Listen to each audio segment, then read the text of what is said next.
Ucciso come un boss mafioso. È durata poche ore l'agonia di Calogero Burgio, 38 anni, in bianchino di Palma di Montechiaro, crivellato dal piombo sabato sera intorno alle 20 in via Nobel, quando l'uomo stava rincasando. I killer lo hanno freddato con almeno 15 colpi di arma da fuoco. Probabilmente seguivano l'imbianchino già da qualche ora. L'uomo aveva in mano i sacchettini della spesa. In casa c'erano la moglie e i due figli piccoli che lo stavano aspettando per cenare. Burgio nella sua abitazione però non c'è mai arrivato. I killer sono scesi dall'auto e imbracciando ognuno una mitraglietta hanno fatto fuoco. Malgrado le ferite, Burgio ha provato a scappare. I sicari però erano determinatissimi, lo hanno inseguito e hanno continuato a fare fuoco. Quando l'uomo si è accasciato a terra, certi di aver portato a termine la missione di morte, sono saliti in auto e sono scappati tra le strette viuzze del centro storico di Palma di Montechiaro, riuscendo a far perdere le proprie tracce.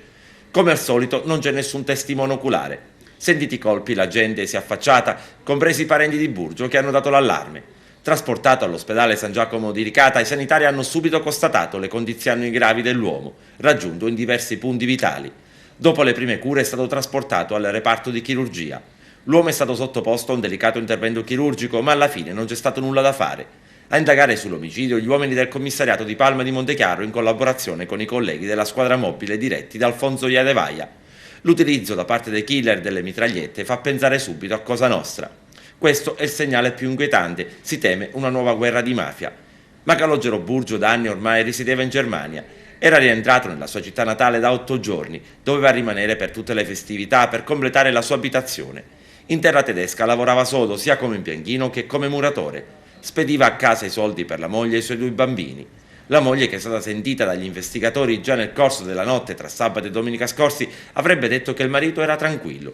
Nulla lasciava presagire una cosa del genere. Calogero Burgio non aveva precedenti penali e secondo gli investigatori non frequentava soggetti malavitosi. In Germania conduceva una vita serena e tranquilla. Ecco perché per gli inquirenti le indagini si preannunciano complicate.